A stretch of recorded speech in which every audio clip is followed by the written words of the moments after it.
Irena je s nepune 32 godine napipala kvršicu na dojci. Na pregledu se pokazalo da nije jedina. 3 komada, još duboko unutra, koje ja nisam pipala i koje su se ispostavile da su karcinom. Kako ste se osjećali u tom trenutku? Pa kad je on meni rekao da mora ići cijela dojka, da bi to bilo najbolje, šok. Plakala, znači niko u obitelji mi nije bolovao od takve bolesti, niti sam o tome ikada razmišljala. U šoku je bila i Martina. S 35 godina na redovitom kontrolnom pregledu otkriven joj je karcinom. Šokantno iz razloga što, iako smo u obitelji to imala, redovne kontrole svaki 6 mjeseci, kontrola 6 mjeseci prije toga sve u redu i za 6 mjeseci, eto, komada 2. I što se onda u tom trenutku događa? U meni šok, gdje, kako, kome.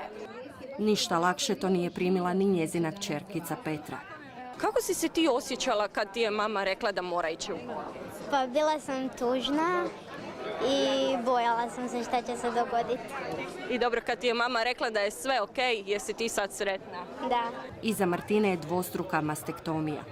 Prvo tad na dojci gdje je bio karcinom, to je išla mastektomija s rekonstrukcijom u jednom zahvatu i nakon 2 godine sam se odlučila preventivno, čisto psihički da mi bude lakše i na drugi zahvat.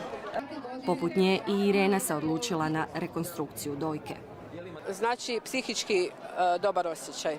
Ne toliko da mi sad znači da mislim da nisam žena ako nemam dojke, ali opet psihički je puno bolje. Mama me radila mastektomiju bez rekonstrukcije i ja se sjećam šoka kad sam vidjela taj rez i kako je to izgledalo. Jednostavno mislim s obzirom da mogu i da danas postoje ti zahvati, hvala Bogu da sam eto to mogla napraviti. Metode rekonstrukcije su različite.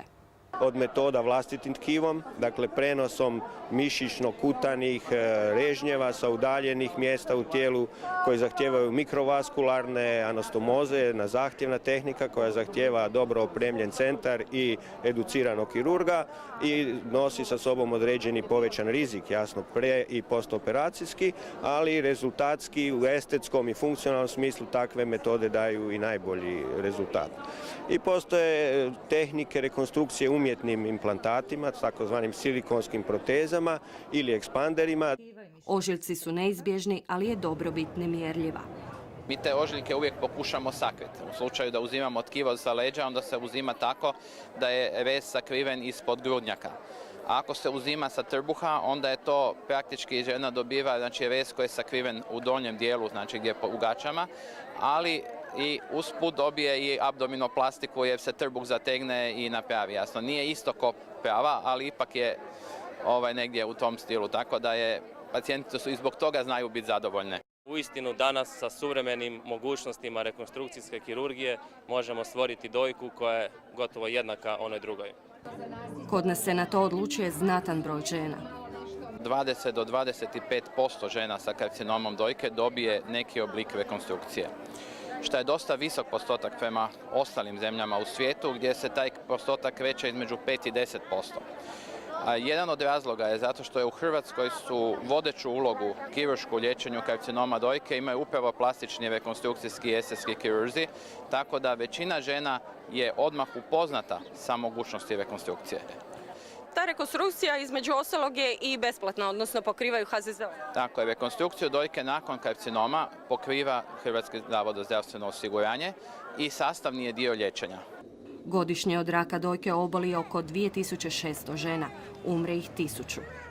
Nažalost, karcinom dojke ne bira godine, može se javiti i u ranijoj dobi, čak i u 20. godinama, no i dalje najveća pojavnost je u periodu između 50. i 75. godine starosti. No to nikako ne znači da ove žene koje su mlađe od 50. godine ne smiju zanemarivati odlaske na redovite preventivne preglede dojki. Najbolje bi bilo jedanput godišnje, za mlađe žene je to ultrazvuk, a sve kako bi se otkrio karcinom u što je ranije mogućoj fazi, jer naglašavam, jedino tada je moguće potpuno izlječenje. Drugi međunarodni dan dojki i Bradej okupio je brojne poznate osobe iz javnog i političkog života. oni su uvijek imali moju podršku i imat će. Ja uvijek volim reći da sam došao među svoje prijateljice, jer od njih crpim određenu energiju.